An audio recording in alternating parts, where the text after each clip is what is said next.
Hey guys, tonight we begin with one of ancient Rome's more unusual professions, the orgy planner. Yes, someone had to schedule the wine, supervise the grapes, organize the entertainment, and make sure no one accidentally brought their mother-in-law. It might sound absurd, even decadent, but Roman feasting culture wasn't just about indulgence. It was about power, status, networking, and, well, quite a bit of nudity. So before you get comfortable, take a moment to like the video and subscribe, but only if you genuinely enjoy what I do here. And let me know in the comments where you're tuning in from and what time it is for you. It's always fascinating to see who's joining us from around the world.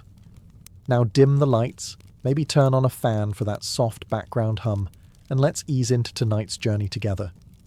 Your eyes open before sunrise, not because you're disciplined, because you're anxious.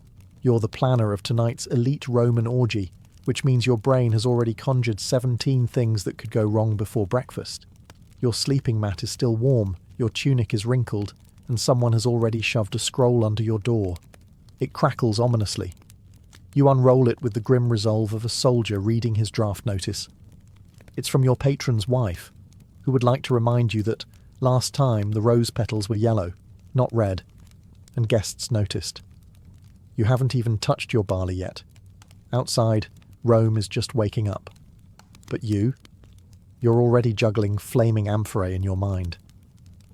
Today's guest list includes senators, artists, philosophers, 2 courtesans who hate each other, and, rumour has it, someone from the imperial family. Of course, no one tells you who. Could be a cousin. Could be Caligula. Either way, you'll be blamed if someone's peacock isn't sufficiently massaged. You step into your sandals and begin the day like any good Roman orgy planner, with dread and a clipboard. First order of business? Staffing. You sent runners yesterday to book flute girls, dancers, a harpist, and a man who walks on his hands while balancing a tray of figs on his feet. None have confirmed. You suspect at least 2 are currently drunk in the Subura. Then there's the food. You've requested oysters, honey-roasted dormice, figs, dates, olives, and several questionable meats from the eastern provinces. Everything must arrive fresh, or at least freshish. 1 bad oyster, and half the forum will be whispering that you poisoned Senator Gaius. Oh, and don't forget the cushions.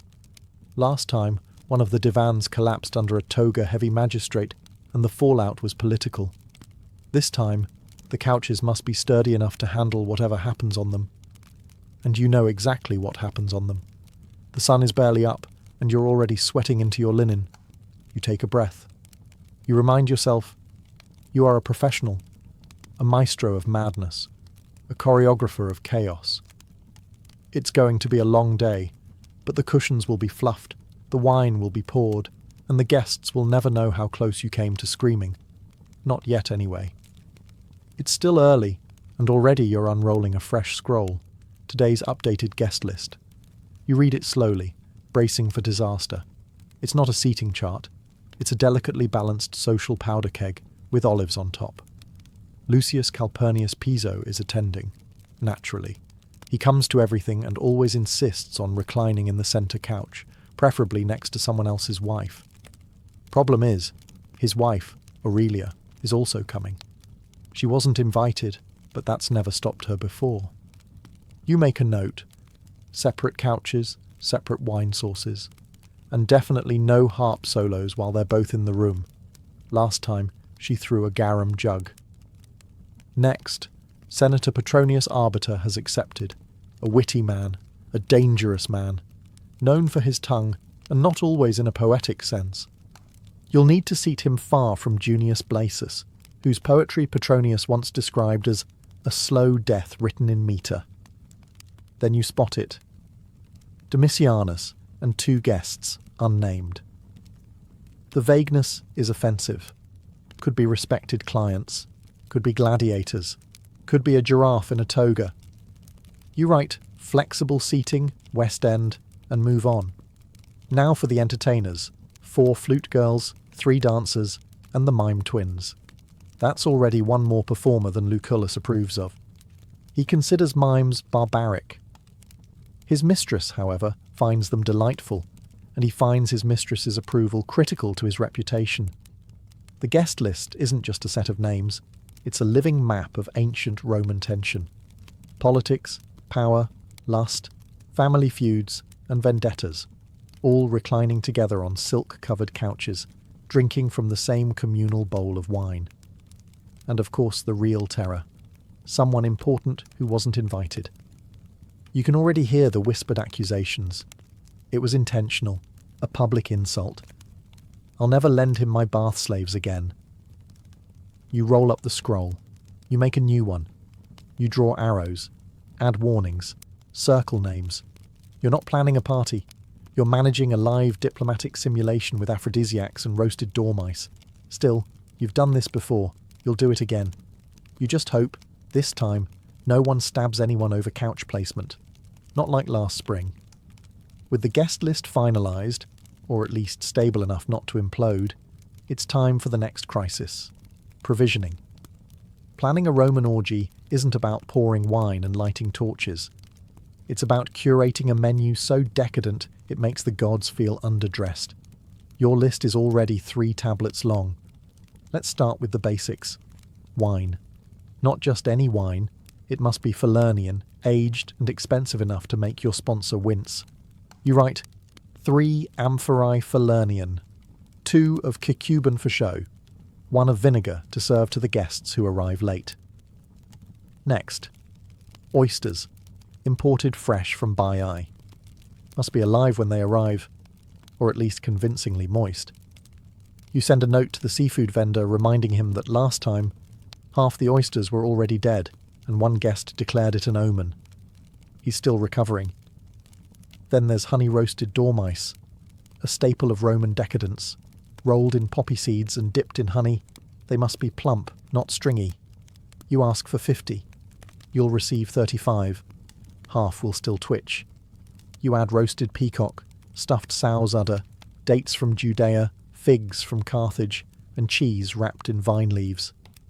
You also scribble down a reminder, no garum accidents near the bread this time. The last event's anchovy-scented rolls nearly caused a riot. For dessert you'll need candied nuts, almond cakes and some sort of visual spectacle, perhaps a cake shaped like the Colosseum, filled with live songbirds. You'll figure out the baking logistics later. Then comes the perfume budget. Myrrh, rose oil, saffron water. Enough incense to make a Vestal Virgin dizzy. You make a note. Discreetly scent the latrines. You stare at the list. It looks more like a military requisition than a menu. And it costs more than a decent villa outside Ostia. But this is Rome. Opulence is expected. Gluttony is style. And your patron's reputation depends on guests being too stunned by luxury to notice that the music is out of tune and someone spilled wine on the marble lions. You hand the scroll to your fastest runner with strict instructions. No substitutions. No apologies. And if he forgets the sugared grapes again, I'm feeding him to the flamingos. Time to pray to Mercury, god of commerce and delivery. Let's clear something up right away.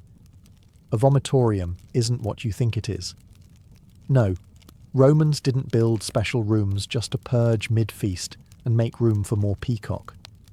That's a later myth, probably invented by someone who watched Romans eat and couldn't imagine another explanation. The vomitorium, in reality, refers to the entrance and exit passages in Roman amphitheatres, where crowds spewed out after events. But that doesn't stop modern imaginations from picturing marble-tiled throw-up lounges filled with perfumed nobles and feather fans. That said, Romans did overindulge, and if a guest quietly excused themselves to step out and refresh, no one asked questions. So as an orgy planner, it's your job to make sure the entire venue, from atrium to triclinium to discreet garden alcove, is ready to absorb the consequences of excess, in style. You begin the inspection. The banquet hall floors must gleam. Mosaic tiles, especially the part with Bacchus riding a panther, need a quick polish. You personally remove a grape stem stuck in the grout from last week's gathering. You know your standards. The latrines are cleaned, perfumed, and stocked with fresh sponges on sticks. The lemon-scented vinegar is refreshed. A candle burns gently near the doorway, not for light, for dignity. Out in the courtyard, you double-check the fountain basins. Guests have a habit of reclining too far and toppling in after their fifth goblet. Last time, a general's wife nearly drowned in the koi pond. You've since removed the koi. You can't remove the wife. You pass through the perfume room, where oils and salves are arranged like an apothecary for indulgence. Rose, cinnamon, myrrh. You sample one, and your wrist smells like a love letter to Venus. Perfect. Next, you inspect the vomitorium myth room. That is, a quiet hallway with a curtain, a chair, a bronze basin, and a polite slave stationed with a fan. It's not called that, of course. It's called the retreat, but everyone knows what it's for, and it too must sparkle, clean, scented, and luxurious. No matter how indulgent things get tonight, no one leaves this party feeling undignified.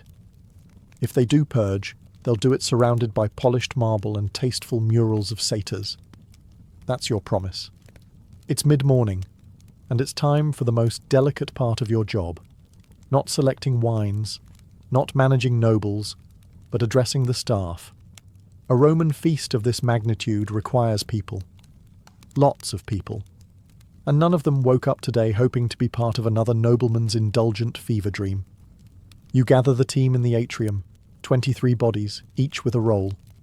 Most are slaves, some born in the household, some bought for the specific purpose of carrying trays, pouring wine, or looking attractive while silent. A few are paid performers. All are stressed. First up, cupbearers. You assign them their zones: central triclinium, periphery lounge, west garden. Dilute the strong wine unless told otherwise, you remind them. Some guests think they can handle full Falernian. They cannot. Fan bearers are next, a crucial role. Their timing can make or break a guest's comfort. One gust too strong and you've blown out a candle or exposed someone's secrets. One too weak and someone sweats into a silk cushion. Neither is acceptable. Fruit attendants, yes, they're a thing, are instructed to refresh trays constantly, peel grapes only upon request, and discreetly remove any fruit that begins to resemble a raisin. Then there are the musicians, already bickering about tempo. You separate the flute girl from the lyre player. Last time, their disagreement turned into a duet so awkward the guests stopped mid-feast to offer them marriage counselling. The dancers, all oil and eyeliner, lean dramatically against a pillar, pretending not to listen. You run through their cues anyway. No improvisation, you say sharply. We are not reliving the Bacchic fire incident. You make eye contact with the youngest slave, a boy no older than 10, who's responsible for collecting discarded sandals. You nod once. He nods back. A silent pact is made. He will not fail you. Finally, you give your usual speech. Tonight, you are invisible unless summoned. You are silent unless spoken to. You are grace, rhythm, and elegance incarnate. Or I swear by Jupiter, I will assign you to sponge duty until Saturnalia. There's a pause. Then a collective nod. Briefings are complete. You take a breath.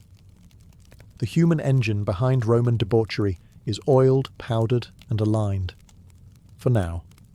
It happens every time.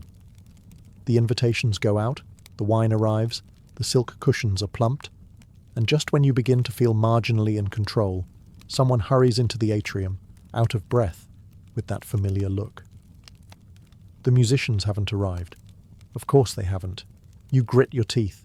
You specifically booked a flute girl, 2 cithara players, and 1 backup aulos duo in case of exactly this situation.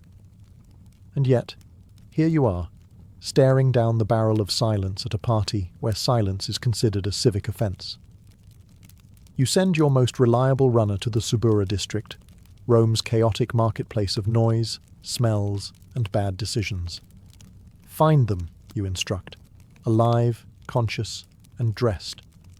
You don't even ask why they're late. You already know. They're either still asleep, too drunk to walk, or tangled in a romantic entanglement that began at last night's Saturnalia rehearsal and never stopped. The dancers are now complaining that without musicians, they can't rehearse. The poets are delighted, assuming this means more stage time. You quickly squash that idea. No one wants Gaius's ode to his mother's third marriage recited at a party where people are eating sugared dormice. You consider contingency plans. The house cook knows 2 songs on a cracked reed pipe. A nearby slave has a decent singing voice if kept off the wine. Worst case? You hum in rhythm while someone shakes a jar of lentils. You pray it doesn't come to that. Then, like ghosts emerging from incense, the musicians appear, fashionably dishevelled, vaguely apologetic, and smelling faintly of spikenard and poor decisions. One of the flute girls is missing a sandal. The other looks as though she's had her heart broken by at least 3 senators. Still, they're here. You assign their stations. One in the atrium, one near the main dining hall, one in the garden for ambience. You stress.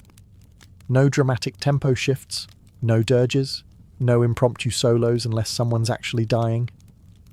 They nod. Sort of. You exhale.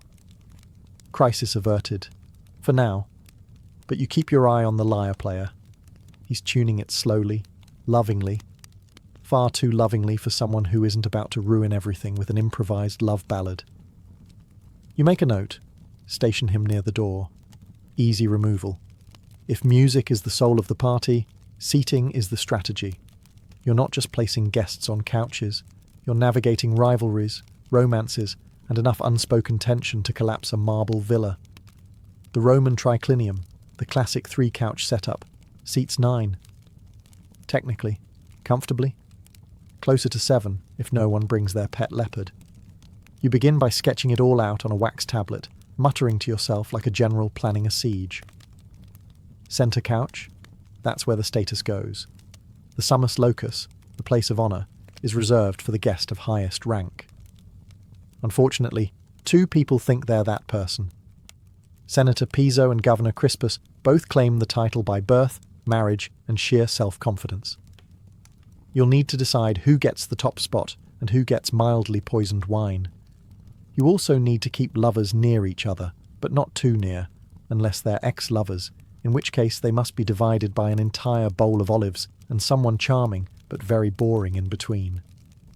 Then there are the seat fillers, charming but forgettable citizens who exist to keep the peace. You place a wealthy equestrian next to a dramatic poet to absorb the impact. The equestrian won't understand the poem, and the poet will love the attention. It's a symbiotic arrangement. You assign courtesans to strategic locations, near the lonely, the rich, or the recently divorced. You also assign 2 of them to the west side, not because it matters, but because it will bother Aurelia, and she needs something to complain about other than the wine temperature. Of course, you leave room for unpredictability. Someone will arrive uninvited. Someone will switch seats to make a statement. Someone will spill wine and demand a full reshuffling. You leave a few empty cushions, plausible deniability, last-minute flexibility, and a place for the poet to sulk if needed. With the seating plan finished, you admire your work like a sculptor regarding his marble, knowing full well someone will hit it with a hammer before sunset. You roll up the scroll and hand it off with this instruction. Place name tags in wax, and for the love of Jupiter, don't let anyone switch them. You know they will, but at least you tried. If the orgy is a performance, the kitchen is the backstage arena, and it smells like fire, figs, and utter panic. By mid-afternoon, the entire household is a choreography of controlled culinary chaos. The main cook, a former naval cook turned domestic warlord, is already shouting at a terrified assistant over the proper stuffing ratio for roasted dormice. You hear the words, honey, poppy seeds, and I will personally throw you into the Tiber. Excellent. Everything's on schedule. The main attraction tonight? Peacock, roasted whole, feathers reapplied for dramatic flair. It looks magnificent, tastes like shoe leather, and is mostly served so rich guests can brag about chewing something that had once strutted like a diva. The kitchen is also prepping a pig, which has been stuffed with live birds. Yes, that's a real thing. You roast the pig, slice it open at the table, and surprise. Doves fly out. It's impressive, unsettling, and only mildly traumatic for the doves. Platters of figs, dates, and honey cakes line the counters. A pastry shaped like the Colosseum is being glazed. A slave accidentally eats part of it. He's promptly reassigned to grape-fetching duty. In one corner, someone's stirring a vat of garum, that infamous Roman fish sauce made from fermented anchovies and the tears of anyone within sniffing range. You remind them loudly to keep it away from the bread. One garum-soaked loaf ruined last month's affair and started a 5-day feud between two magistrates. Meanwhile, the wine storage is being arranged. Amphorae of Falernian for the main guests, cheaper vintages for those who won't know the difference. You make sure the amphorae are labelled subtly. You've been burned before, literally, by an angry consul with a sensitive palate. Every corner of the kitchen hums with tension. Platters being polished, sauces reduced, meats larded, and pastry horns filled with mystery. You're everywhere at once, sniffing, tasting, directing. You're not just managing a meal, you're managing an edible spectacle that's expected to impress, intoxicate, and survive being hurled during an argument. As you walk past the oven, the head cook barks, "If anyone drops another dormouse, I'm feeding them to the peacock." You nod. Things are going well. You'd think selecting a scent would be easy, but in ancient Rome, perfume is a statement, and tonight's orgy is no place for amateur olfactory choices. The guests won't just taste and see opulence, they need to smell it. The air must reek of wealth, temptation, and the kind of confidence only achievable by people who bathe in imported rose oil. So you descend into the storage chamber, where tiny alabaster jars line the shelves like sacred relics. Myrrh from Arabia, cinnamon oil from Ceylon, saffron from Cilicia, and an experimental blend called Essence of Nile Lotus, which smells like an expensive pond. You've sniffed everyone. Twice. You begin composing the fragrance strategy like a battle plan. The atrium will smell of citrus and cedarwood, sharp, fresh, a clean opening note. The main triclinium? That's for heavier scents. Myrrh, frankincense, a touch of musk. It should whisper, "You might make a mistake tonight, and that's okay." The private garden alcoves, where secrets will be exchanged and togas will be strategically misplaced, get the seductive blend. Rose, cinnamon, and just enough spikenard to make someone faint if they stand too close. Then there's the perfumed oils for guests' hands and feet. You assign an attendant to warm them slightly. No one wants cold oil. Cold oil is for barbarians. Warm oil is for seduction and good lighting. And yes, you've scented the latrines too. You're not a barbarian either. You instruct your staff, "Don't overscent. We want luxury, not suffocation. If a senator walks in and blames the smell for his nosebleed, we've gone too far." One of the dancers requests a personal scent, something hypnotic. You give her a blend so potent it once caused a minor riot during a Saturnalia feast. You warn her. She smiles. She'll use it anyway. You walk through the halls, trailing your nose like a trained hound. The atmosphere is beginning to bloom, warm, spiced, opulent. A perfumed breeze wafts through the triclinium like a whispered secret. You nod. This is what indulgence smells like. Scented, lit, and fully armed with aroma, the house is nearly ready to receive its guests. All it needs now is chaos. It's late afternoon. The air smells of warm citrus, roasted meat, and very expensive decisions. You've assigned every task, threatened everyone necessary, and bribed the harpist to stay sober until at least dessert. Now comes the moment of truth, the final walkthrough. You start at the entrance, where oil lamps are being lit one by one. They flicker gently across polished marble, casting a golden glow that says, "You're not poor, not tonight." A flower boy sprinkles fresh petals at the threshold. You remind him not to overdo it. Last time, someone slipped on lavender and sued. Into the atrium. The bronze fountains are running. Grapes are pyramided in absurdly impractical displays. Pillows have been beaten, fluffed, and positioned with unnatural symmetry. You move one slightly to make it look less staged. It's important that decadence feels effortless, even if it's taken 32 hours and 2 minor breakdowns to achieve. Next, the triclinium, the main event space. Tables are low, recliners are perfectly angled. Each cushion has been dusted, perfumed, and strategically rotated to hide any wine stains from last month's senator's birthday disaster. You do a bounce test, soft enough to comfort, firm enough to survive. Activity. You inspect the tableware, silver goblets, bronze platters, blown glass amphorae. Bread is artfully arranged. Cheese is sweating slightly, but you decide it adds authenticity. You quietly remove a beetle from a fig. No one saw. It never happened. In the garden alcoves, the lighting is soft and ambiguous, just dim enough to be flattering, just bright enough to avoid accidents involving potted plants and dignity. A servant fans incense. The effect is ethereal. You pause and let yourself enjoy it, briefly. You spot a small detail. A flower out of place. You fix it. Another. A curtain that's not quite even. You adjust it. A final check. You inhale deeply. You listen. You walk through the space like a guest. It's beautiful. Ridiculous. Excessive. Perfect. You sigh. For a moment, you let yourself believe it's all under control. Then someone rushes in. The guest of honor has arrived early, and he brought 3 extra wives. Of course he did. You smile tightly, straighten your tunic, and step into the fray. The first knock is not so much a knock as it is a dramatic thump followed by laughter. You take a breath. Here we go. The door opens. A slave pulls back the curtain with just enough flourish to impress, but not overshadow. Your first guest, Lucius Calpurnius Piso, strolls in like he owns the place, despite not paying for any of it. He smells of strong wine, ambition, and imported cologne that cost more than a soldier's annual wage. He greets you with a grin and a wink. Tonight, my friend, we make Bacchus blush.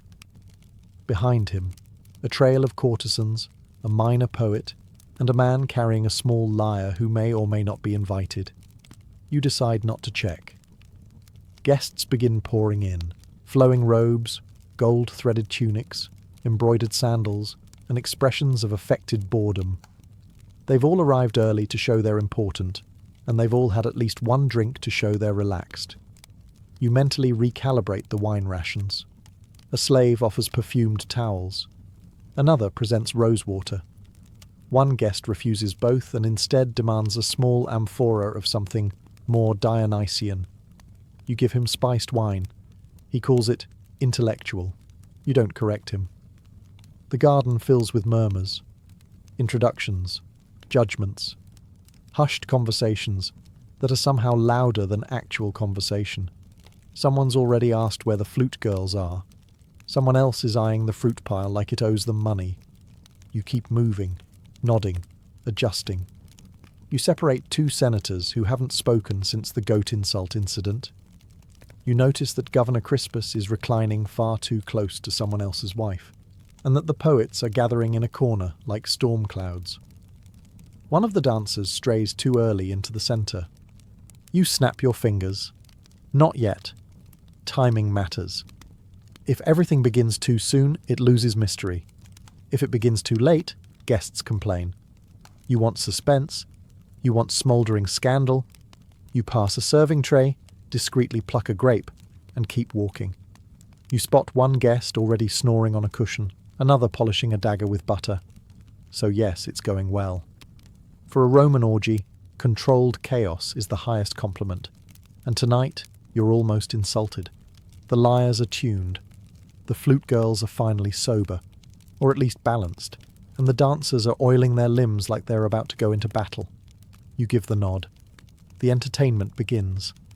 A hush falls over the triclinium as the first dancer steps forward, golden veils flowing, anklets chiming, eyes fixed somewhere between divine inspiration and complete apathy. She begins to move.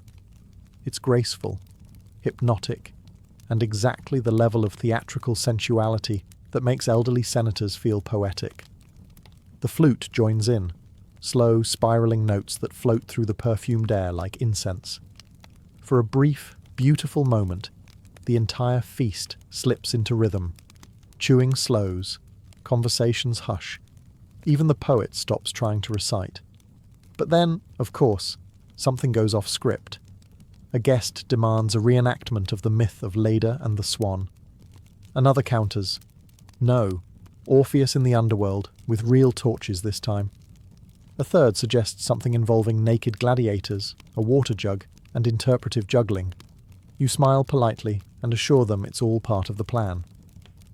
Meanwhile, the mime twins, who were specifically told to wait until the third wine course, enter early and begin miming an exaggerated scene of seduction involving a fig and a sausage. Half the room laughs. The other half looks confused. One man applauds like it's the theatre of Pompey. You resist the urge to pour wine directly into your eyes. The dancers continue. The musicians try to adapt.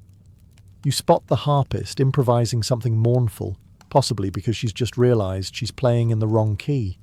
Then someone throws a peach. At first it seems accidental, but then another guest throws a fig back.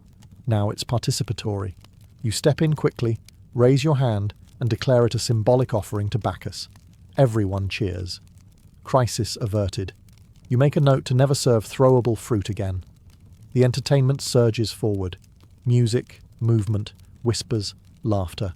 A flame dancer performs near the pool. A flute girl stumbles. A guest proposes to a statue. It's chaos. Gorgeous, perfumed, theatrical chaos. And this is where you shine. Orgy planner, stage manager, mood wrangler, fig diplomat. You adjust a lamp, nod to a server, and glide silently through the shadows, as if any of this was intentional. By the third course, the wine is no longer being served. It's being worshipped. The guests, draped across their couches like tipsy gods, are in full bloom, laughing too loudly, flirting too boldly, and forgetting basic facts like who they came with. You've instructed the servers to strategically dilute the wine. Falernian is strong.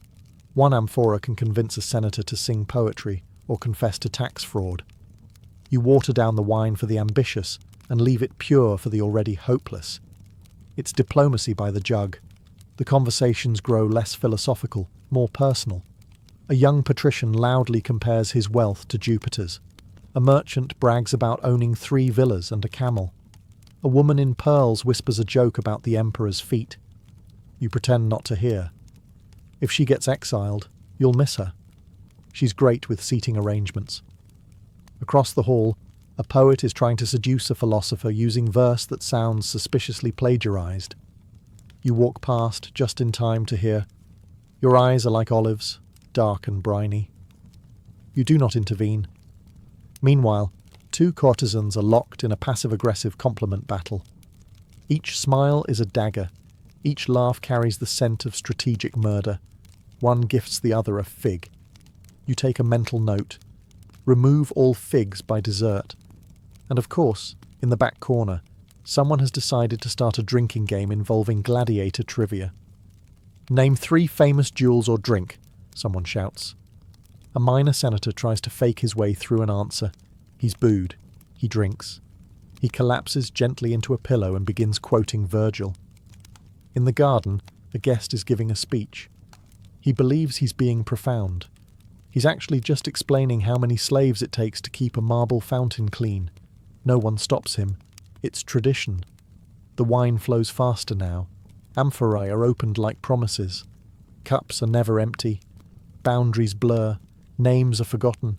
Stories are exaggerated. The orgy part of the orgy is inching closer. And still, you monitor the flow like a seasoned general. You adjust lighting. You slow the music. You stop a guest from drinking perfume. The orgy is heating up. And the scandals, they're just beginning to simmer. By this point in the evening, the party has transitioned from structured decadence to unstructured mythological nonsense. Guests have stopped using names. Titled senators are referring to each other as Apollo, Venus, or that guy with the peacocks. Someone has fashioned a laurel wreath out of table herbs. You spot 3 people in the fountain. One appears to be trying to baptize the others. You decide not to ask. This is the moment where most hosts would panic. But you? You sip watered wine calmly and begin quiet damage control. The gladiator wrestling reenactment has moved dangerously close to the mosaic of Neptune. You reroute them gently, offering a tray of dates as distraction. It works. They fall for it like toddlers with tattoos. You notice 2 guests missing. You find them under the table, arguing about stoicism while rubbing each other's feet. You cough discreetly. They nod and pretend to be looking for a lost bracelet. In the west alcove, the flute girl has burst into tears. A guest asked if her instrument was tuned, which she interpreted as a metaphor for something else entirely. You send over the backup lyre player and a complimentary handful of pomegranate seeds. She recovers. In the atrium, a very large man is attempting to seduce a marble bust of Venus. He's whispering sweet nothings and slowly feeding it olives. You send a servant to gently turn the bust away to avoid scandal. The man takes it as a challenge and begins reciting love poetry. You allow it. Frankly, it's better than his earlier conversation about grain tariffs. Someone knocks over a torch. You catch it before it hits the tapestry. You do not flinch. You do not sweat. You are the still centre in a storm of satin, grapes, and moral compromise. You walk the room like a high priest of excess, adjusting, smoothing, redirecting, a hand on a shoulder, a look across the room, a raised brow that says, "Don't throw that goblet, Cassius." He puts it down. He knows better. This is your art, your chaos, and you've tamed it, just enough. But it's not over yet. You hear the distinct sound of someone riding a wine cart down the hallway. You take another sip. It's almost dawn. Dawn breaks with all the subtlety of a dropped amphora. Sunlight creeps across the marble floors, illuminating the carnage. Overturned goblets, a sandal stuck in a fruit bowl, and a nobleman sleeping face down in a decorative urn. The oil lamps are sputtering out. The perfume has faded into something resembling regret. You step carefully over a passed-out flute player and begin your final round of damage assessment. The cushions are askew. Several togas are draped across statues in ways that could qualify as art or evidence. Someone wrote a philosophical limerick on the wall in wine. It doesn't rhyme, but it is surprisingly insightful. You find your way to the triclinium. A pile of olives has been arranged into a crude likeness of the emperor. You consider preserving it, then quietly kick it under the table. The slaves begin the silent ritual of post-orgy cleanup. Wine-stained linens are bundled up. Half-eaten peacocks are carted off. Incense ashes swept into neat, dignified piles. You give instructions in a hushed voice, as though speaking too loudly might awaken the deeper chaos. You check on the guest list. Everyone accounted for. No deaths. 1 sprained ankle. 2 spontaneous marriages. 1 very polite note left by a departing philosopher that simply reads, "Thank you. I've learned things I must never speak of." You make a list titled Debrief. It includes, never serve throwable fruit. Do not allow live poetry battles near open flames. Keep Venus statue in storage during future events. Seat Crispus far from anyone with legal representation. Someone groans loudly from under a table. You nod in acknowledgement but offer no help. The party is over.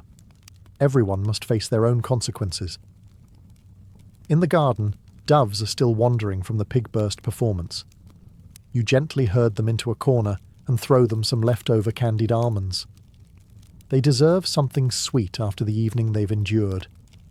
You take one last look around. It was a mess, a triumph, a diplomatic nightmare with grapes. And you survived it. You retire to your room, kick off your sandals, and collapse onto your mat. No applause, no awards. Just the knowledge that no one saw the chaos, because you absorbed it. Tomorrow, They'll tell stories about how perfect it was. You'll just sleep. Started with a whisper of wind, dry, crackling, bitter. The soil of the Great Plains, once black and rich, had turned to powder, and now that powder took flight. Farmers who once danced in golden wheat fields stood helpless as their land, their future, quite literally blew away. The 1930s weren't kind to anyone, but for families from Oklahoma, Texas, Kansas, and eastern Colorado, the land itself became the enemy. They had trusted the soil. That was the tragedy. Encouraged by government incentives and promises of prosperity, thousands of families had ploughed up native grasses to make way for row after row of wheat. But they weren't told that those native grasses were the only thing holding the land in place. And when the rains stopped in 1931, they didn't return. Year after year, the drought deepened. Without roots, the topsoil had nothing to hold it down. It began to lift, carried away by the wind in ever-thickening clouds. The storms came suddenly. One moment, the sky was blue. The next, it was black, as if night had fallen in the middle of the day. Walls of dust hundreds of feet high swallowed entire towns. Livestock suffocated. Cars stalled. Children developed dust pneumonia. Mothers sealed windows with wet towels and stuffed newspaper into the cracks of doors, but the dust still crept in, coating dishes, furniture, lungs. People started calling it the Dust Bowl. On April 14, 1935, forever known as Black Sunday, a storm so massive swept across the plains that some believed the world was ending. A preacher in Oklahoma reportedly told his congregation to go home and prepare for judgment. That storm stretched for over 200 miles, blotted out the sun, and turned day to darkness for thousands. And with it came a realization. They couldn't stay. The soil was gone. The crops were gone. The livestock were dying. Children were coughing up dirt. What was once a land of hope had become a graveyard of dreams. And so, with battered pickup trucks, jalopies held together with wire, and everything they owned strapped to the roof, families turned west, toward California, toward survival, towards something, anything better than this. They didn't yet know what waited for them on the other side, but they knew what they were running from, and it was gaining on them. The road west wasn't paved with gold, it was paved with desperation. As the Dust Bowl ravaged the plains, an exodus unlike any other in American history began. Families piled into rickety Fords and Chevrolets, often with 4 flat tires and more children than seats. Everything they had, mattresses, kettles, washboards, and heirlooms, was lashed down with rope. Their destination was a dream. California. Route 66 became the artery of escape. It stretched from the Dust Bowl states to the Pacific, winding through New Mexico, Arizona, and into California's Central Valley. For many, it wasn't just a road, it was a lifeline. Towns along the route swelled with migrants, camps sprang up near gas stations, and any rest stop with running water became a temporary home. They came by the thousands. An estimated 2.5 million people fled the southern plains during the 1930s. Most were small-time farmers, sharecroppers, and field hands. They left behind mortgages they couldn't pay, fields they couldn't save, and homes they could no longer live in. Many never looked back. Others wept as they crossed the state line.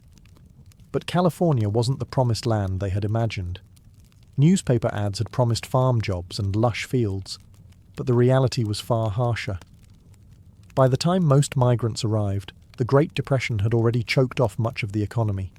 Work was scarce, and wages were lower than survival required. At the state border, California Highway Patrol officers began turning people away if they looked too poor. Derogatorily nicknamed Okies, regardless of whether they were actually from Oklahoma, these migrants were viewed with suspicion and often outright hostility. Locals feared they'd bring crime, disease, or worse, competition for scarce jobs. Still, the travellers pressed on. In makeshift camps called Hoovervilles, named after President Hoover, who many blamed for their plight, they slept under tarps and cardboard. In the fields, they picked peaches, grapes, cotton, whatever was in season. Their children worked beside them, often in the blazing heat. A day's pay might buy a little bread, maybe beans. And yet, even through hunger and humiliation, they carried hope. Hope that the next field would pay better. That California would eventually deliver on its dream. That the road, however long and dusty, led somewhere better. Because to turn back wasn't just impossible. It meant surrender. And none of them were ready to do that. Once in California, the dust didn't follow them, but the hardship did. For the thousands of families who arrived seeking a better life, what they found instead were crowded, unsanitary migrant camps and a cold welcome from the locals. Entire communities of tents, shacks, and makeshift huts sprang up on the outskirts of towns and orchards. These were not homes, they were survival zones. Families crammed into shelters made from salvaged wood, tin scraps, cardboard and canvas. There was little privacy. Water came from communal pumps. Toilets were often nothing more than dugout pits, shared by dozens. Illness spread fast. Malnutrition weakened the old and the young. Babies cried for milk. Parents prayed for work. The air might have been cleaner than Oklahoma's, but the mood was still suffocating. Tensions simmered. Local Californians saw the migrants as a threat. They feared that the flood of desperate labourers would undercut wages, and they were right. Growers could now offer pennies for back-breaking field work, knowing that someone, somewhere, would be desperate enough to take it. And so, wages plummeted. Conditions worsened. Exploitation became the norm. Sometimes the migrants' only refuge came from the federal government. The Farm Security Administration, FSA, created a handful of labor camps, like the one in Arvin, California, offering sanitation, medical care, and basic dignity. These government camps were different. Organized, clean, even democratic. Residents elected committees and settled disputes internally. But there weren't enough of them. Most families lived outside this safety net, in the informal, lawless settlements that ringed the agricultural valleys. They were often harassed by police, driven out of towns by angry mobs, or forced to keep moving to avoid detection. Local authorities labelled them vagrants. Some children were denied schooling. Others were too sick, or too busy working in the fields, to attend. And yet inside these camps, a culture of resilience grew. People played guitars around campfires. They told stories. They shared food. They sang. Songs like Hard Travelin' and Do Re Mi gave voice to their pain and their perseverance. These weren't just sad ballads. They were anthems of survival. Because even when life stripped them of land, home and security, they still clung to community. And with community came strength. They were poor, but they were not broken. And slowly, something powerful began to grow amid the hunger: solidarity. For the children of Dust Bowl migrants, childhood was not a time of play. It was a daily exercise in endurance. Their toys were often sticks. Their games played in dirt lots beside roadside camps, and their classrooms were fields of crops. The Great Depression had already strained America's youth, but for these children, poverty came with an extra layer of dust and displacement. They weren't shielded from the struggle. They were part of it. Even young children worked alongside their parents, stooping to pick cotton, grapes, or beans for a few cents a day. Some were as young as 6, their small fingers blistered and raw by the end of each shift. School was a luxury. Constant relocation meant constant interruption. By the time they enrolled in a new school, it was time to move again. And if they made it to school at all, they were often unwelcome. Labelled Okie kids, they were mocked by peers and sometimes even by teachers. Their clothing, patched, sun-bleached, and often shared between siblings, marked them instantly. Their accents, their dust-bitten skin, their silence born of hunger, they all set them apart. Some schools refused to enroll them altogether. Others required them to clean toilets before attending class. Yet amid the adversity, these children developed an uncommon grit. They learned to care for younger siblings while their parents worked. They carried jugs of water to the fields, fixed broken shoes with scraps of rubber, and helped stretch meals made of beans, cornmeal, and lard. Despite the odds, there were small triumphs. Relief agencies occasionally provided books, soap, and even makeshift schools. In the rare government camps with stability, children could laugh, read, and learn, if only for a little while. It wasn't much, but for a child who had lived through dust storms, hunger, and homelessness, it was a start. Some grew up to remember these years, not just as ones of deprivation, but of togetherness. Families, though poor, were tightly knit. Storytelling, music, and shared chores created bonds that lasted lifetimes. The children might not have had toys or birthdays or summer vacations, but they had one another. And as they grew, many carried that resilience into adulthood, becoming the first in their families to find stable jobs, finish high school, or join the military in the coming war. They were children of dust, yes, but also children of determination. As the Dust Bowl migrants toiled in California's fields and camps, their stories didn't vanish. They transformed into song. Music became both a comfort and a weapon, a way to preserve dignity and protest injustice when words alone weren't enough. In the rhythm of guitar strings and the verses of folk ballads, the pain, pride, and perseverance of the migrants came alive. Nowhere was this more visible than in the music of Woody Guthrie. A native Oklahoman himself, Guthrie became the voice of the displaced. He travelled alongside migrants, slept in the same camps, and picked in the same fields. What he saw, he sang. His songs weren't abstract. They named real places, real struggles, real heartbreak. Do Re Mi, for example, warned hopeful migrants that California wasn't the paradise they had imagined. California is a Garden of Eden, a paradise to live in or see, but believe it or not, you won't find it so hot if you ain't got the Do Re Mi. Guthrie's songs echoed through dusty camps, played on battered guitars, harmonicas, or simply sung aloud. They were passed from tent to tent, worker to worker. These weren't just melodies, they were oral history. They reminded listeners they weren't alone. They turned shared pain into collective strength. But Guthrie wasn't the only one. Across the camps, migrants created their own songs about lost farms, cruel foremen, the long road west, or hopes for a better tomorrow. These songs told the truth when newspapers didn't, when politicians wouldn't. They spoke of exploitation, hunger, police harassment, and broken dreams, but also of love, faith, and resistance. This music influenced the rising American folk scene and became part of a larger cultural shift.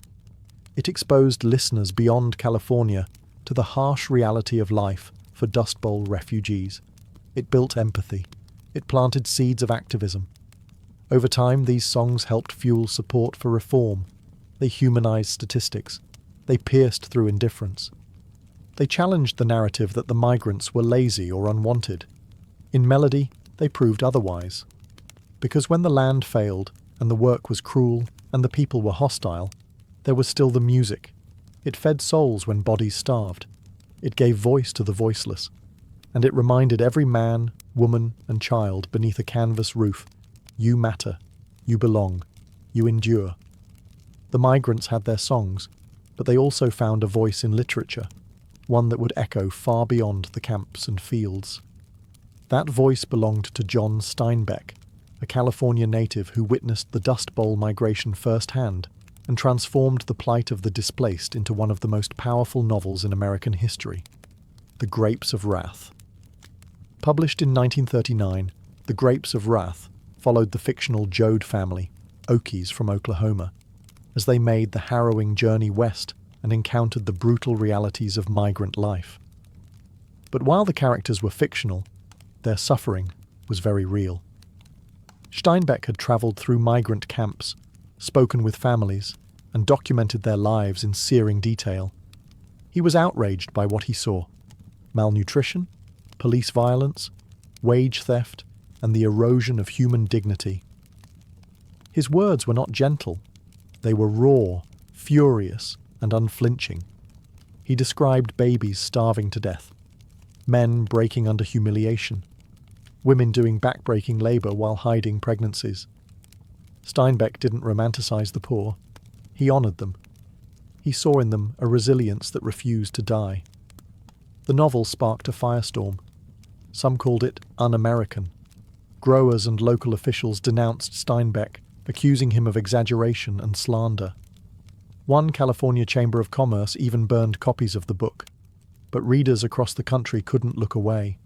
Suddenly, the faceless Okies had names, stories, and beating hearts. Steinbeck's work did more than raise awareness. It pushed for action. His reporting, combined with the influence of the Grapes of Wrath, helped pressure the federal government to investigate labour abuses and improve conditions for migrants. It brought national attention to a crisis many preferred to ignore. And just as important, it preserved a record. Long after the camps vanished and the winds settled, Steinbeck's story remained. For the children and grandchildren of the Dust Bowl migrants, it became a touchstone, a proof that what their families endured mattered, that their struggle had been seen. In a time when the poor were expected to suffer silently, the Grapes of Wrath shouted. It demanded that the nation listen, and many did. Because sometimes, the most powerful form of resistance isn't a protest sign or a song, it's a story. And Steinbeck told it like no one else could. As the Dust Bowl migrants flooded into California and the American public began to grasp the scale of the disaster, the federal government, under President Franklin D. Roosevelt, was forced to act. The suffering was simply too visible to ignore. Children were starving, camps were overflowing, fields were filled with desperate labourers, and America's image of itself as the land of opportunity was unravelling in real time. Enter the New Deal, Roosevelt's sweeping series of programs designed to rescue the country from the Great Depression. While the New Deal didn't solve every problem migrants faced, it marked a turning point. Agencies like the Resettlement Administration and later the Farm Security Administration, FSA, were created to offer aid, restore dignity, and attempt long-term solutions. The FSA, in particular, focused on the plight of displaced rural families. It built government-run labour camps in California and other states, structured communities with clean water, toilets, medical care, schools, and even playgrounds. These camps weren't luxurious, but to families who had slept in ditches and roadside tents, they were sanctuaries. Residents elected their own leaders and handled disputes internally, creating some of the only democratic spaces these families had ever known. The camps also became cultural havens. There were libraries, music events, even classes in English and farming. For many, they were places where a new kind of rural American identity began to take shape, one that valued self-governance, solidarity, and pride. Outside the camps, the New Deal offered jobs through the Works Progress Administration, WPA, and the Civilian Conservation Corps, CCC, although these were often hard to access for transient migrants. But one of the most lasting contributions came not in dollars, but in documentation. Under the FSA's direction, a team of photographers, including Dorothea Lange, was sent to capture the human cost of the crisis. Her haunting photo, Migrant Mother, became an instant symbol of Dust Bowl-era suffering. It gave the faceless a face. It gave the ignored a voice. Still, not all relief efforts reached everyone. Racism, red tape, and local resistance often excluded the very people who needed help the most. Yet for many families, the New Deal wasn't just a policy. It was a lifeline. It was proof that the government, at last, was trying to listen. And for once, help came before it was too late. By the late 1930s, many Dust Bowl migrants were no longer just surviving. They were organising. Years of exploitation, broken promises, and dehumanising labour conditions had pushed them to a tipping point. What began as quiet grumbling in the fields grew into a movement. A wave of strikes, boycotts, and labour protests swept through California's agricultural valleys as migrants demanded better wages, safer conditions, and basic human dignity. It was a dangerous gamble. Growers were powerful. They had money, political connections, and the police on their side. Striking workers were often arrested, beaten, or run out of town. Some were blacklisted from future employment. Others were attacked by hired enforcers. But despite the risk, the workers stood their ground. Organisations like the Cannery and Agricultural Workers' Industrial Union and the United Cannery, Agricultural, Packing and Allied Workers of America, UCAPAWA, began to emerge, offering a rare but essential support system. Though often underfunded and fragmented, these unions helped teach workers how to negotiate, how to protest peacefully, and how to document abuses. For many migrants, especially women, joining a strike wasn't just about money. It was about voice. Mothers marched with children in their arms. Teenage daughters stood beside fathers in picket lines. In some camps, entire families were evicted for trying to unionize. Yet the courage remained. In 1933 and 1934, massive cotton strikes broke out across the San Joaquin Valley. Thousands walked off the job. While growers tried to break the momentum with intimidation and violence, the strike gained national attention, and after long weeks of protest, workers won a modest pay increase, proof that resistance could work. Journalists and writers documented these uprisings. Photographers captured images of tired but defiant picketers. Labour organisers like Luisa Moreno and Dolores Huerta, though their most famous work would come later, stood on the shoulders of these early migrant movements. The Dust Bowl refugees weren't just poor, desperate people. They were political actors, survivors, fighters.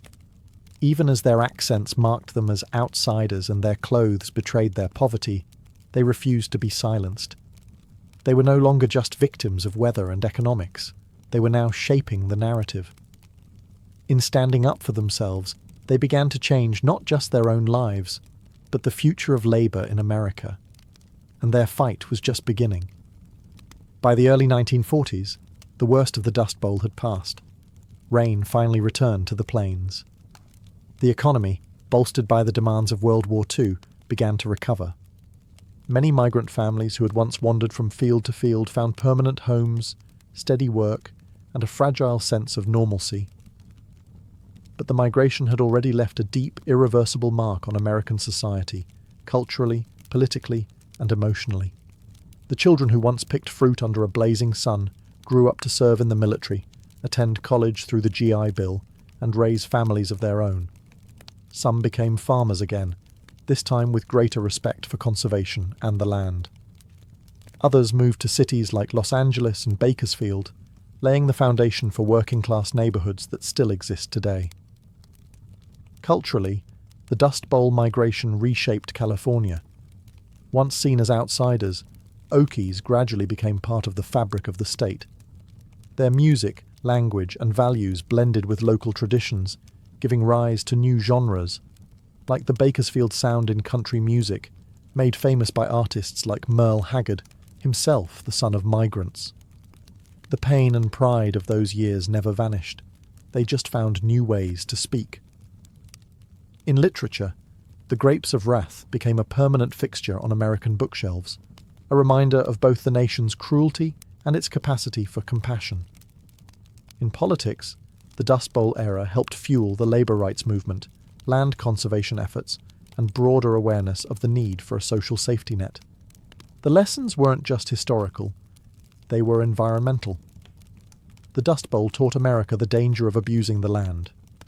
Soil conservation districts were established, farming techniques were reformed, and ecological stewardship became a national conversation.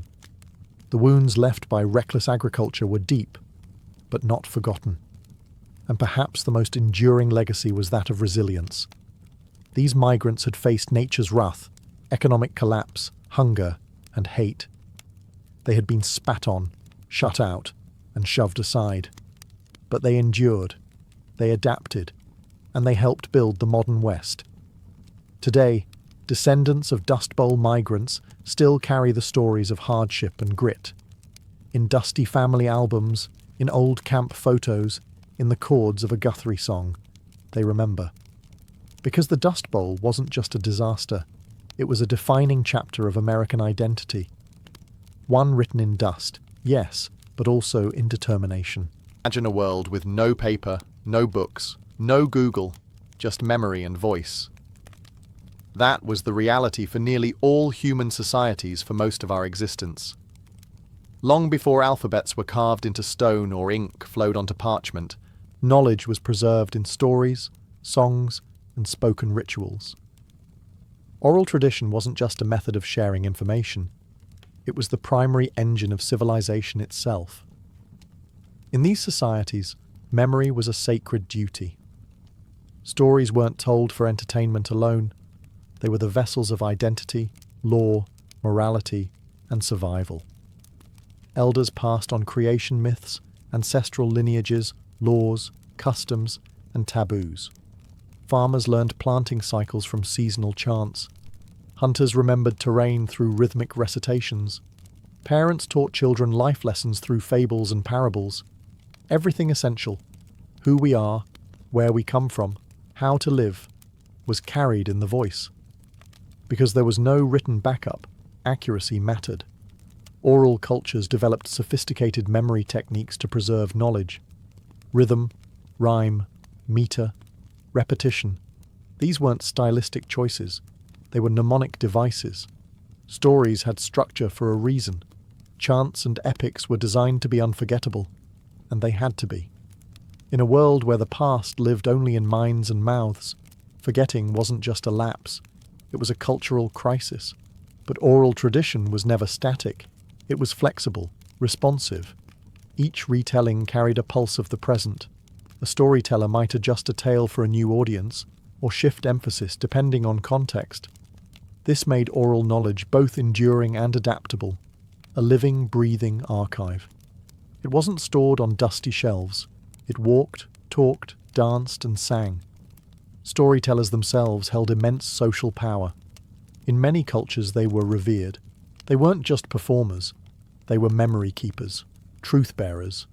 In some places, they were spiritual guides or political advisors.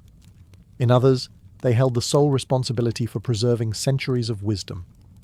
Losing a master storyteller could mean losing a nation's history. In the absence of written words, societies didn't descend into ignorance. They found other ways to thrive.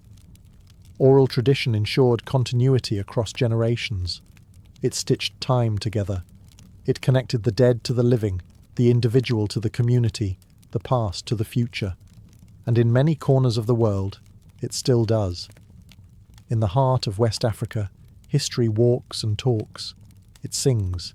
It remembers.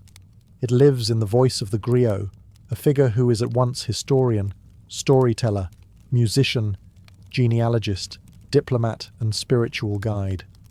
In societies stretching from Mali to Senegal to Guinea, griots have preserved centuries of memory without ever writing a single word. The role of the griot isn't just cultural, it's essential. For the Mande peoples and others, griots are keepers of oral archives, entrusted with the collective knowledge of clans, lineages, and empires. They know who married whom, who fought which war, what treaties were signed, and what legends lie behind every village name. A griot can recount a genealogy that spans dozens of generations, recited without hesitation. This isn't casual storytelling. Griots undergo years, sometimes decades, of intense apprenticeship.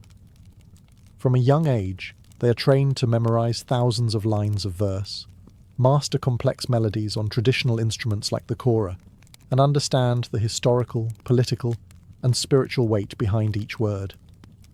Knowledge is passed down orally, from master to apprentice, generation to generation. Griots often serve at royal courts, advising kings and chiefs. When a ruler makes a major decision, whether to go to war, marry into a rival clan, or forge an alliance, it's the griot who offers historical precedent, reminding leaders of past mistakes or ancient promises. In this sense, griots are not only entertainers but moral anchors. Their role helps ensure continuity, legitimacy, and wisdom in leadership. Even today, in the digital age, griots remain influential. They perform at weddings, funerals, naming ceremonies, and national events. Their stories remind communities of who they are and what they've overcome. Griots hold power through voice, an ability to preserve unity and identity across centuries of change. When colonialism threatened to erase African history by disregarding oral sources, griots stood as a living rebuke. They proved that memory could endure outside of paper, and that oral tradition was not primitive, but profound. In fact, much of what we know today about empires like Mali or Songhai comes not from colonial records, but from griots who never stopped singing. They are walking libraries, living time machines, and without them, vast stretches of African history would have vanished. Thousands of years before compasses or GPS, the peoples of the Pacific Ocean were already master navigators. From tiny canoes, they charted one of the largest expanses of water on Earth, sailing from island to island across thousands of miles. They had no maps, no written instructions. Instead, they had oral tradition, a deep, embodied knowledge passed from one generation to the next, preserved not in books, but in the blood and bones of memory. At the heart of this tradition were the wayfinders, highly trained navigators who used the stars, ocean swells, cloud formations, bird flight patterns, and even the colour of the water to find their way. This knowledge wasn't guesswork. It was precise, tested over generations of voyaging, but it wasn't written down. It was memorized through chants, songs, and visualizations, taught over many years in sacred training. One of the most famous examples of this oral memory system is the star compass, used by Polynesian navigators. This mental map divided the horizon into specific points aligned with the rising and setting of stars. Each star had meaning, direction, and seasonal timing. Wayfinders would chant these stars in a sequence, imprinting entire navigational routes into their minds like a living GPS. The knowledge didn't stop with astronomy. Navigators memorized sequences of islands, stories of past voyages, ocean swells, seasonal winds, and oral genealogies of their own lineages, because navigation wasn't just about travel, it was about identity. To sail the ocean was to trace the steps of your ancestors, to renew your connection to them with every voyage. Oral tradition also safeguarded cultural history. Myths of great migrations, origin stories, and the deeds of legendary seafarers were recited with reverence. These tales weren't just entertainment. They were survival manuals.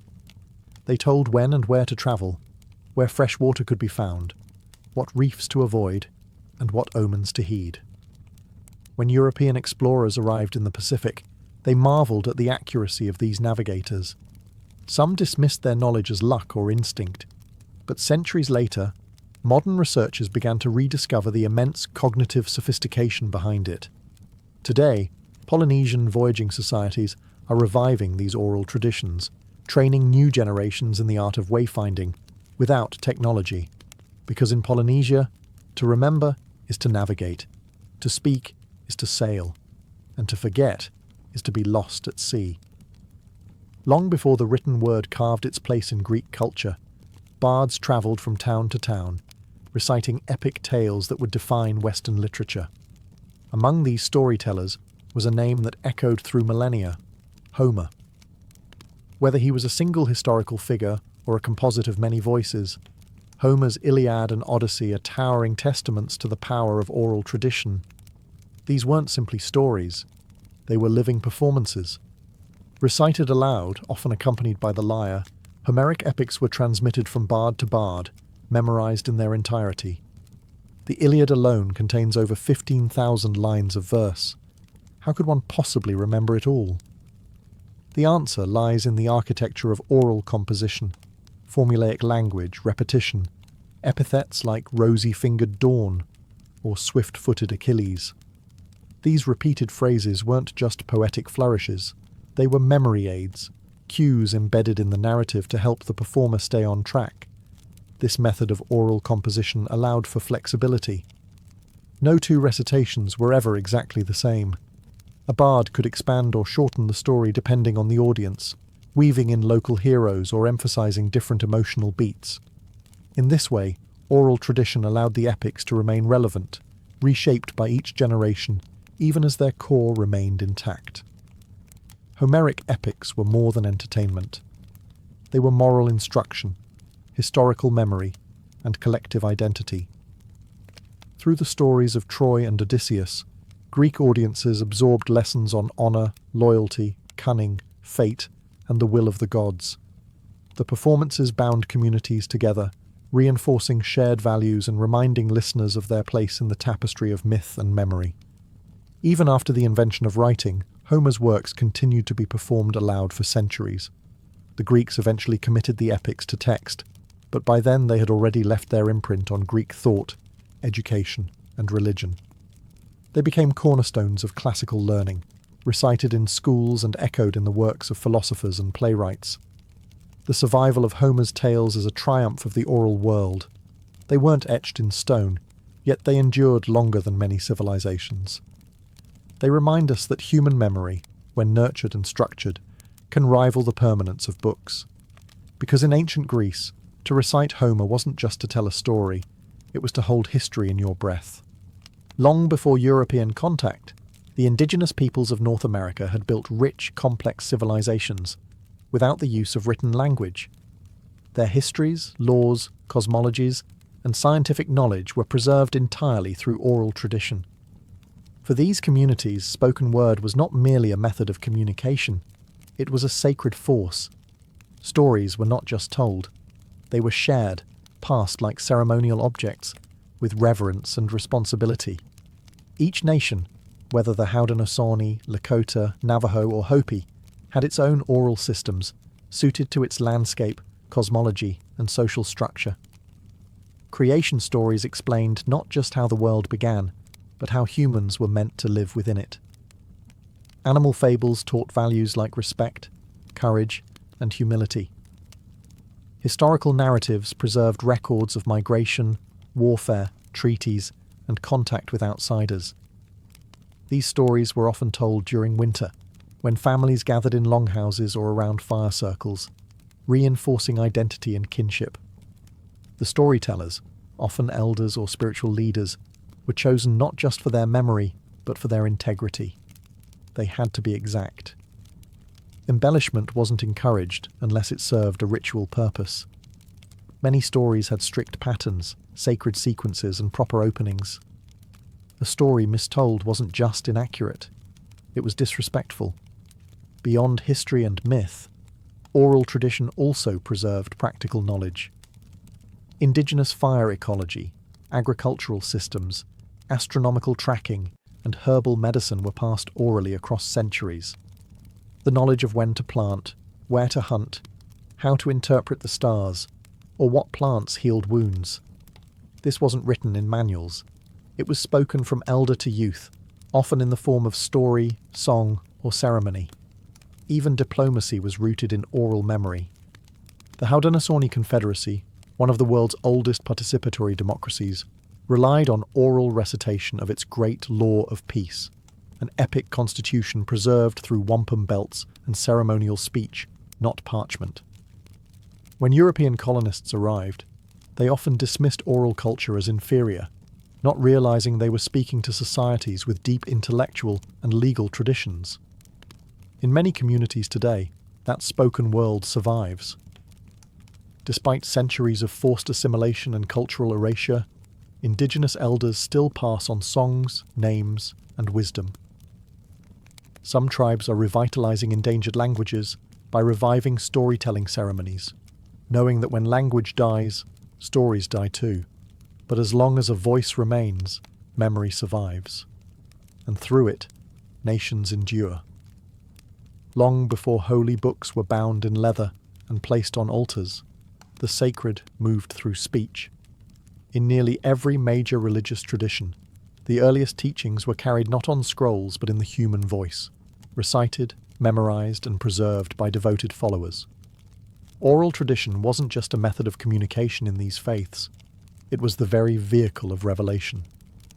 Take Hinduism, one of the oldest continuous religions on earth. The Vedas, Hinduism's foundational texts, were transmitted orally for centuries before being written down. Sanskrit priests known as pandits or Brahmins were trained from childhood to to memorize vast volumes of text, down to every syllable and intonation. The Vedas weren't just words, they were sounds believed to hold cosmic power. Accuracy was essential. Mispronunciation could distort the spiritual effect. And so, oral recitation was treated with precision, rhythm, and reverence.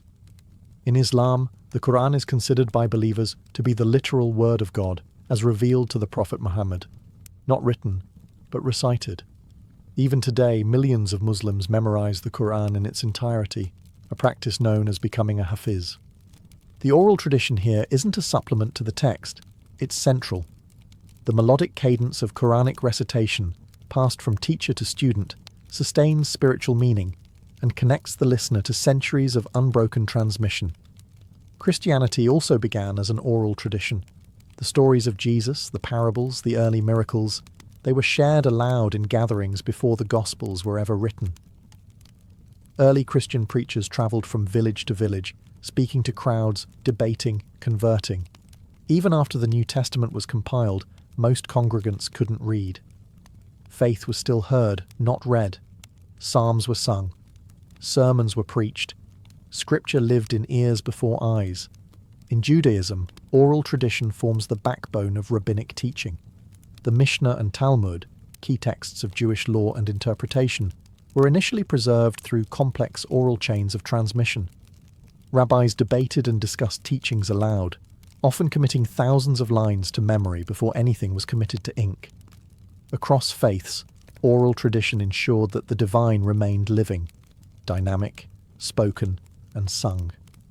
Even today, believers continue these practices. Scripture is chanted, prayers are recited, mantras are whispered. Because for the faithful, the sacred isn't just what's written, it's what's heard, it's what's remembered, and it lives in the human breath. Long before modern courtrooms and printed legal codes, communities across the world upheld complex systems of law through oral tradition.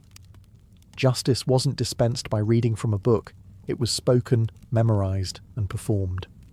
In these societies, legal knowledge was a living memory, carried by elders, chiefs, judges, and councils, who ensured that fairness, obligation, and punishment were remembered and respected. Among the Gaelic Browns of Ireland, justice was entirely oral for centuries. The Brehon Laws, a detailed and intricate set of legal principles governing everything from land disputes to honour debts, were transmitted by trained legal scholars who memorized thousands of verses and precedents. These judges didn't carry books, they carried legacy. They recited decisions with precise language, referencing past judgments and using poetic form to aid memory and preserve consistency. In sub-Saharan Africa, many societies relied on elders and councils to enact justice through oral systems. In the Igbo, Zulu, or Ashanti traditions, legal matters were resolved in public gatherings, where testimony was spoken, witnesses recounted events, and judgments were issued through consensus. The absence of writing didn't mean a lack of structure. Memory was the law, elders were the archives, and the spoken word held full authority. Similarly, indigenous communities in North America used oral justice systems to resolve conflict and maintain harmony. The Haudenosaunee Confederacy relied on condolence ceremonies and consensus-based decision-making guided by the Great Law of Peace, a constitution transmitted orally and reinforced through wampum belts, beaded mnemonic tools. Laws were often embedded in stories, myths, and metaphors, reinforcing values like reciprocity, respect, and responsibility. These oral systems were not rigid. They were adaptable. They could evolve with changing times, incorporating new realities without needing to revise written codes. This flexibility made oral law dynamic, deeply embedded in community life, and often more restorative than punitive. When colonial powers imposed written legal systems, many oral law traditions were dismissed as primitive or inferior, but they were anything but. They were community-centered, historically informed, and designed to maintain social balance, not merely enforce state power. Today, some of these oral legal systems are being revived and honoured. In places like New Zealand and Canada, traditional justice models are being integrated into formal systems, not because they're quaint, but because they work. Because in oral law, justice isn't something you read. It's something you hear, something you remember, and something your whole community understands. At the heart of every oral tradition lies a human being, the storyteller. More than just a narrator, the storyteller is a performer, a teacher, and a guardian of cultural memory. Whether standing before a royal court or sitting by a village fire, they use voice, gesture, rhythm, and emotion to transform memory into living experience. In oral societies, storytelling isn't just an act, it's an art form with structure, training, and purpose. Memory is the storyteller's greatest tool, but this isn't memory as most people know it. Storytellers often train from childhood, absorbing tales word for word, gesture for gesture, tone for tone. They learn through apprenticeship, listening to masters for years before ever telling a story themselves. Precision matters. The wrong detail can twist a sacred myth or misrepresent a lineage. And yet, flexibility is also part of the craft. A master storyteller knows how to adjust timing, tone, or content to suit different audiences, moments, or emotional atmospheres. Across cultures, performance is central. In Japan, rakugo performers sit on stage with only a fan and a cloth, bringing entire casts of characters to life through changes in pitch, facial expression, and timing. In India, the Kathakal tradition combines dance, mime, and song to retell ancient epics like the Mahabharata. In West Africa, griots use instruments like the kora to accompany their recitations, turning history into melody. Storytelling, then, isn't static. It's theatre with memory as its script. The audience is never passive. In oral cultures, storytelling is communal. Listeners gasp, laugh, respond. They know the tales, but come to hear them again, for how they're told matters as much as what is told. A familiar myth can feel new, fresh, even revelatory, depending on the teller's skill. Importantly, storytelling is not entertainment alone. It's education, history, ritual, law, and survival. A story may teach a child what plants are poisonous. It may encode directions across a desert, or rules about kinship and taboo. Often, the lesson is buried in metaphor, understood only with maturity. The storyteller is thus a cultural cornerstone. When they speak, they echo generations. They don't just remember the past, they embody it. Because in oral tradition, memory doesn't live in books, it lives in people. And when they speak, entire civilizations speak with them. In a world ruled by screens, algorithms, and cloud storage, it might seem like oral tradition has faded into the background. But in truth, it's not dying, it's evolving. The digital age, far from erasing spoken heritage, has given it new platforms, new audiences, and new power. Memory, voice, and story are once again central, not just in ancient rituals, but in podcasts, spoken word poetry, voice notes, and viral videos. The medium has changed, but the human impulse remains the same, to remember through voice. Social media, ironically, has brought us back to something ancient. TikTok creators tell modern parables in 60 seconds. YouTubers revive myths and folktales for millions. Podcasts have become the new campfires, where people gather, through headphones instead of hearths, to hear stories that move, teach, or entertain. And in many indigenous and marginalized communities, digital tools are now being used to record elders, revive languages, and archive oral history before it's lost. Technology is also empowering cultures once ignored. Smartphone recordings of grandmothers telling ancestral stories, or children learning tribal songs, are being shared across continents. Entire archives of oral knowledge are now stored online, searchable and shareable. What was once locked in a single storyteller's memory can now be accessed by thousands, with the press of a button. Yet this raises important questions. What happens when oral tradition is frozen into a digital file?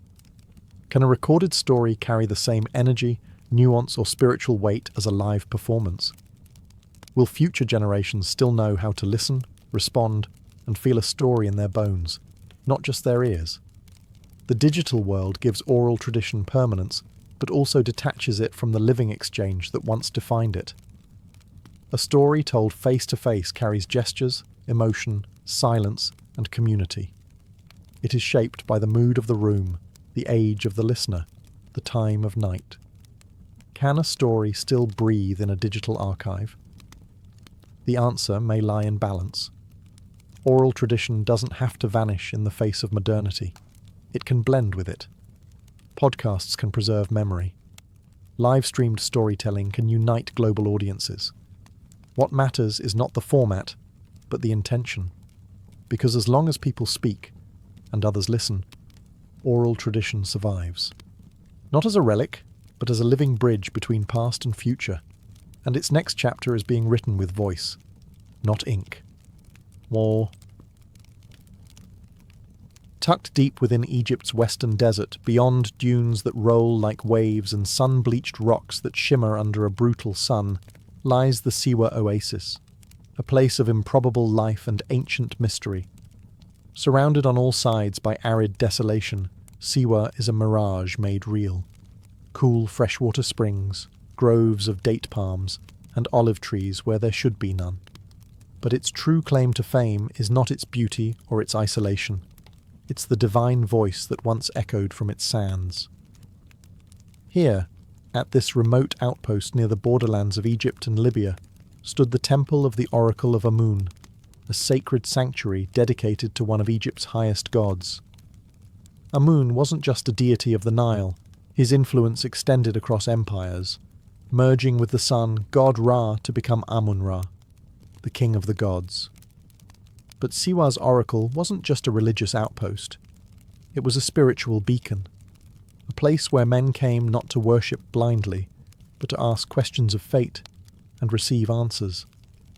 Unlike the colossal temples of Thebes or Karnak, the temple of Amun at Siwa was modest in size. Built from limestone and mud brick, weathered by centuries of heat and wind, its strength lay in silence and secrecy. The temple was nestled within the town's sandstone cliffs, overlooking the vast sweep of the desert. It felt less like a monument, and more like a whisper from the divine, hidden, intimate, powerful. The oracle at Siwa was said to speak through the high priest in trances or ritualistic ceremonies, delivering answers from Amun himself. Those allowed to approach the shrine brought questions of war, succession, and identity.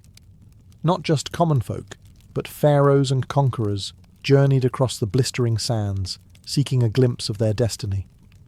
What made Siwa different was not just its isolation, it was its independence. Though nominally part of Egypt, the oasis existed in its own rhythm.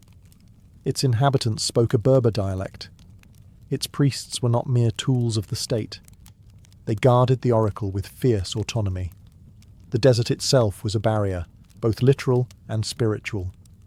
To reach Siwa was a test of resolve, but to hear the oracle's voice was to receive something few ever did, certainty from the gods, or so it was believed. The oracle of Amun at Siwa wasn't like other oracles.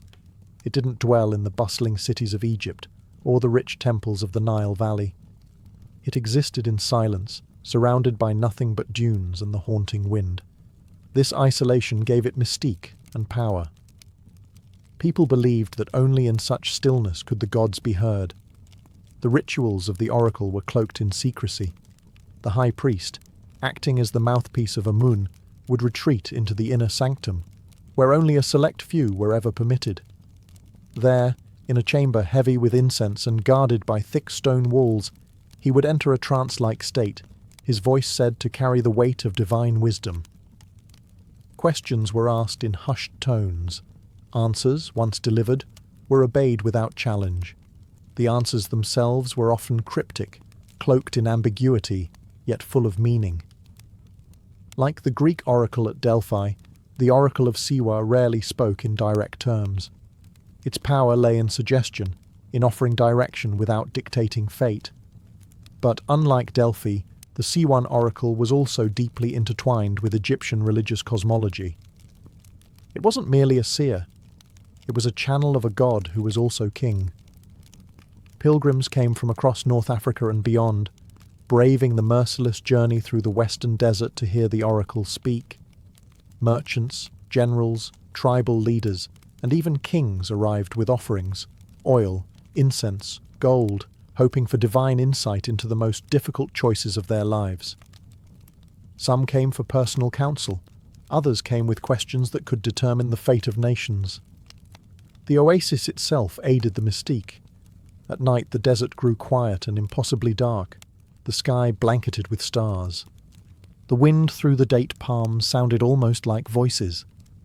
Visitors would report dreams, visions, or sudden feelings of revelation after their visit. Whether by ritual or suggestion, the experience left a deep impression. But it wasn't just religious seekers who came.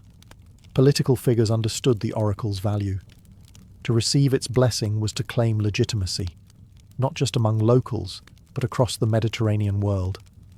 A prophecy from Siwa could crown a king, justify a war, or forge an empire.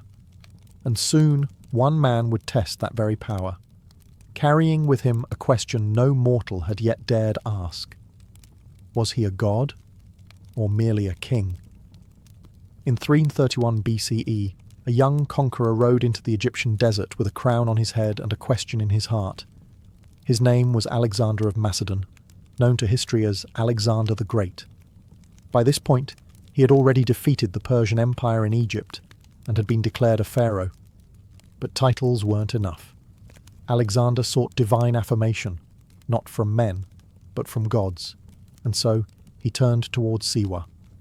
The journey was perilous. The path from Memphis to Siwa was not marked on any clear map. It wound through scorching desert, salt flats, and shifting dunes. Greek historians wrote that Alexander and his caravan nearly lost their way, saved only by miraculous signs, ravens guiding their route, or perhaps divine serpents slithering through the sand. Others claimed they were led by rainstorms, extraordinary events in such an arid land. These tales may have been embellished, but they reflect the mythic tone of the entire expedition. Why did Alexander risk so much to reach the temple? The answer lies in his ambition, not just to rule the known world, but to become more than human. Like the pharaohs before him, Alexander wanted divine legitimacy. He believed, or wanted others to believe, that he was not merely the son of Philip of Macedon, but the son of Zeus Ammon, the supreme god of both the Greek and Egyptian pantheons, whose earthly voice whispered from the Siwan temple. When he arrived at the oasis, Alexander was welcomed with great honour.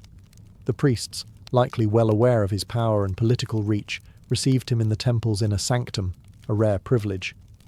What transpired in that meeting remains a mystery. No detailed account exists. But Alexander emerged transformed. Later, when asked what the oracle had told him, he was famously vague. Some sources suggest the oracle addressed him as the son of Zeus. Others say Alexander received a prophecy of victory and divine favour. Whatever the truth, Alexander's behaviour changed. He increasingly portrayed himself as a semi-divine figure, commanding loyalty not just as a king, but as a god in human form. The desert had given him more than just an answer. It had given him myth, and myth, once claimed, could move armies, build cities, and reshape empires. The temple had spoken, and Alexander never looked back. The temple of the oracle at Siwa stood at the crossroads of cultures, not just geographically, but spiritually. Its god, Amun, had long reigned as one of Egypt's most powerful deities. But as Greek influence spread into Egypt, Amun underwent a transformation in the minds of the Mediterranean world.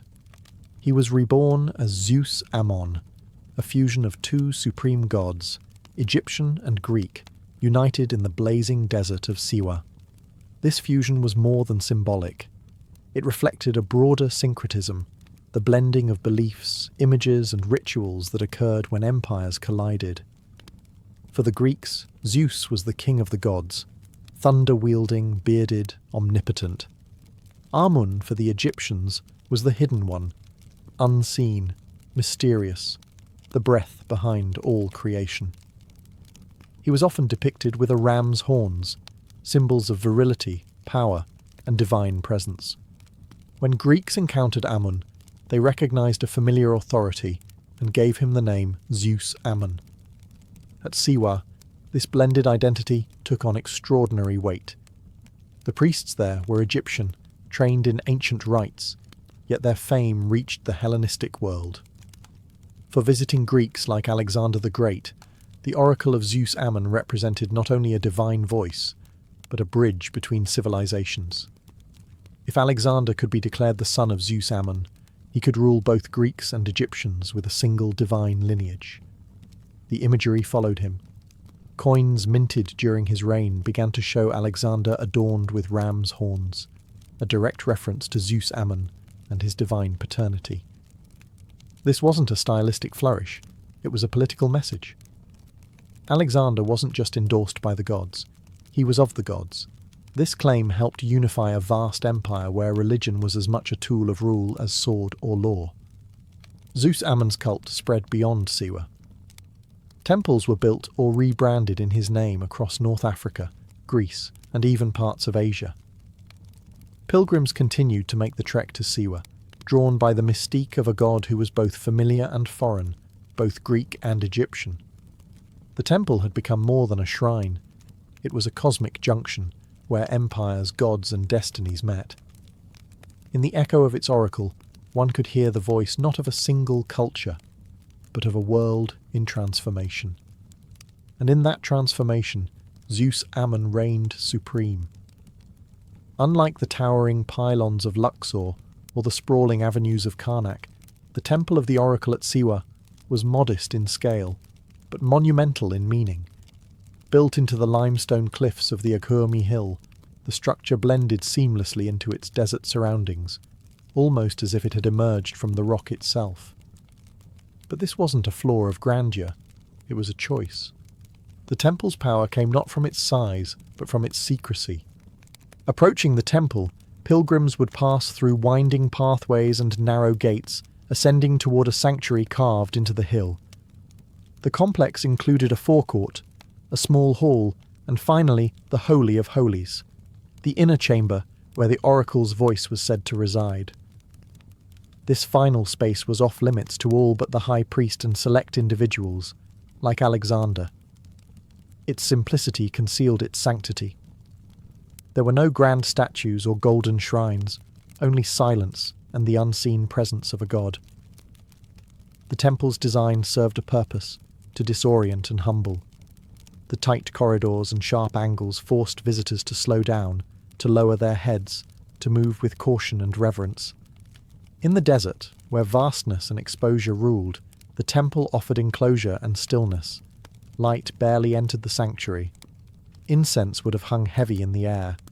Echoes turned whispers into something otherworldly.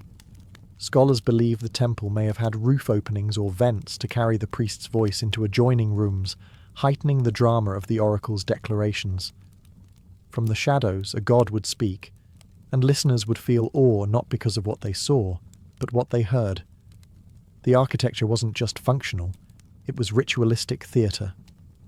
Surrounding the temple were other structures, priests' quarters, ritual pools, and sacred gardens fed by natural springs. Even in this arid land, Siwa was blessed with water, adding to the belief that the oasis itself was touched by divine hands. From this sacred hill, one could see the dunes stretching endlessly, a reminder of the temple's isolation and importance. This was not a place for crowds. It was a place for pilgrims, prophets, and kings. A space designed not to impress the eyes, but to stir the soul. And in that still, cloistered chamber, the future could be whispered from stone. As centuries passed and empires shifted, the temple of the oracle at Siwa began to fade, not in legend, but in voice. The divine breath that once stirred the desert winds grew still. By the time the Roman Empire took root in Egypt, the oracle's prominence had begun to wane. What had once been a cosmic crossroads between gods and kings was now a relic of a fading world. There was no single moment when the oracle fell silent. It was a slow unravelling. After Alexander's death in 323 BCE, His generals fought bitterly over his empire, and the political unity that had given the temple prestige dissolved. Though Zeus Ammon continued to be venerated in name, the pilgrimage to Siwa no longer held the same magnetic pull. Power shifted back to the Nile Valley and to cities like Alexandria, where philosophy and science began to replace oracular faith. The rise of Rome brought new gods, new laws, and new priorities. Roman emperors paid lip service to Egyptian cults, but the centralized bureaucratic religion of the empire left little room for the shadowy ambiguity of oracles. Shrines like Siwa's were increasingly seen as quaint remnants of a mythic past, respected but no longer consulted for matters of state. Then came Christianity. As it spread across Egypt in the early centuries CE, it cast a harsh light on the old pagan ways. By the 4th century, under the Christianized Roman Empire, temples to the ancient gods were being shut down or repurposed. Oracles were denounced as demonic or deceitful. And in this sweeping religious upheaval, the voice of Amun at Siwa, already a whisper, was extinguished. The temple itself fell into disrepair, its stones weathered by time and sandstorms. Priests vanished, rituals ended. The god who once spoke to Alexander and guided kings now stood mute, buried under the sands of history. Travellers still visited, curious about its legacy, but found only silence and ruins. And yet the story didn't vanish.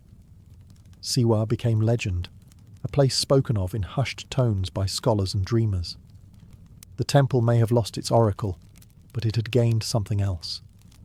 Mystery. In silence, the temple became immortal, not in prophecy, but in memory, not in sound, but in stone. For centuries, the temple of the oracle at Siwa lay hidden from the wider world, buried not under rubble, but under forgetfulness. The oasis remained inhabited, its people living in quiet continuity, but the once sacred temple was no longer a place of pilgrimage, its walls weathered under relentless desert winds. Its legends, though still told among locals, had faded from global memory. That began to change in the 18th and 19th centuries, when European explorers and scholars, swept up in a wave of curiosity about ancient Egypt, turned their attention to the western desert. Siwa was difficult to reach, its isolation protected by harsh terrain and wary tribes. But in 1792, the first documented European, an Englishman named William George Brown, braved the journey. Others followed, drawn by rumours of a lost oracle visited by Alexander the Great. By the early 20th century, archaeologists and historians began surveying the ruins in earnest. The Akhurmi Hill complex was identified as the likely site of the Temple of Amun. Though modest in size, the structure matched descriptions from ancient texts. A central chamber, thick defensive walls, and its vantage point over the surrounding oasis. The temple wasn't grand, but it was exactly where history said it would be. Excavations were limited and cautious. The site had suffered erosion, but some stonework and inscriptions remained. Fragmentary as it was, the architecture spoke volumes. A stone altar, traces of columns, rooms aligned with celestial bodies. Each clue confirmed that this windswept ruin had once held the ear of kings and gods. More than archaeology, it was the mythology of Siwa that drew fascination. The idea that Alexander had stood here, alone in a desert sanctuary, hearing words that would change empires, captured the imagination of generations. Poets, historians, and travellers romanticized the journey, blending fact and legend into a timeless narrative. Today, visitors still come to Siwa, not to consult an oracle, but to feel the echo of its silence. The temple, though worn, remains standing. Its stones are sun-bleached, its walls crumbling, but the air around it still hums with something ancient, something unresolved. Ruins don't need voices to speak. They speak through presence, through mystery. And in Siwa, the stones remember what the world once forgot. Though the temple no longer speaks with the voice of gods, the oasis of Siwa still breathes with life, culture, and memory.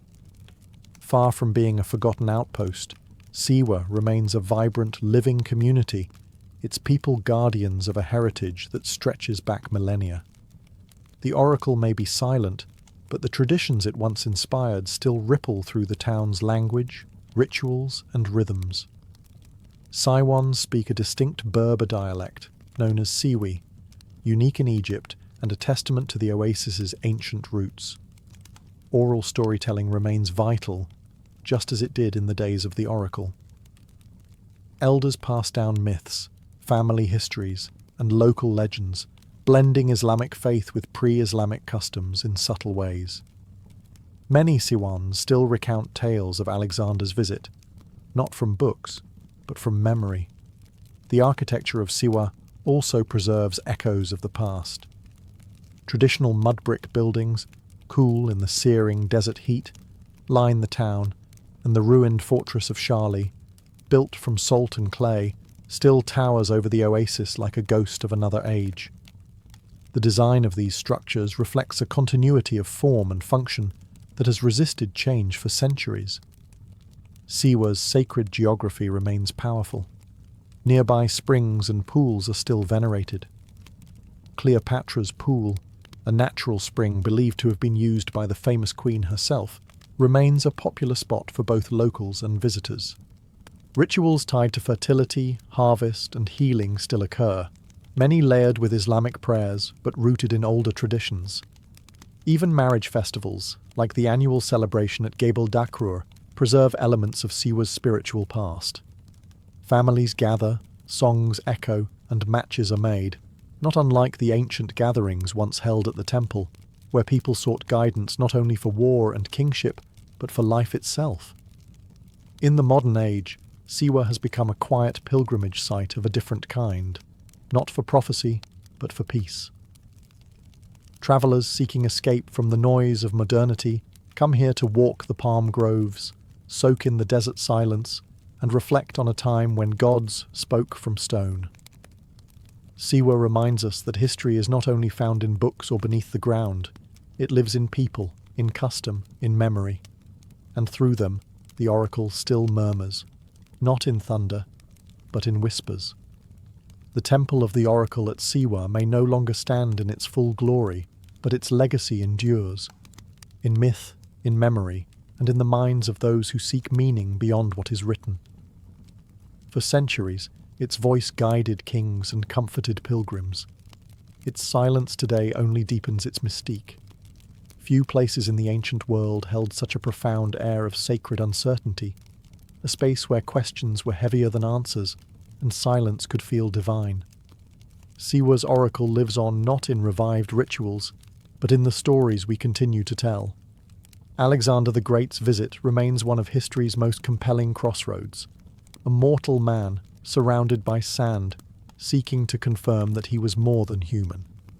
Whether the oracle truly declared him a god, or merely allowed him to believe it, the outcome was the same. Destiny was shaped. The enduring fascination with Siwa comes from this fusion of history and myth. It asks us timeless questions. Can men become gods? Can destiny be revealed? Does the voice of truth ever speak plainly, or only in riddles? And perhaps most importantly, do we still listen for those whispers? Modern seekers visit the ruins not with questions of empire or conquest, but for clarity, for stillness, for presence. The desert remains vast and unmoved, the temple crumbling but magnetic. The same sun that scorched Alexander's caravan now warms curious travellers. The same silence that once surrounded the Holy of Holies still envelops the broken walls. Siwa invites reflection, not because it gives answers, but because it has always honoured the asking. The oracle, like all ancient voices, was never about fortune-telling. It was about direction, affirmation, possibility. The journey across the sands was never just a physical trial. It was a ritual of transformation. You didn't just arrive at the temple. You became someone else along the way. Today, as we face our own deserts of meaning, identity, and purpose, perhaps the oracle still has something to offer. Not a booming voice from the past, but a quiet suggestion in the mind. Who are you, really? And what are you becoming? The temple is dust. The voice is gone. But the question remains, And that, perhaps, was always the true prophecy.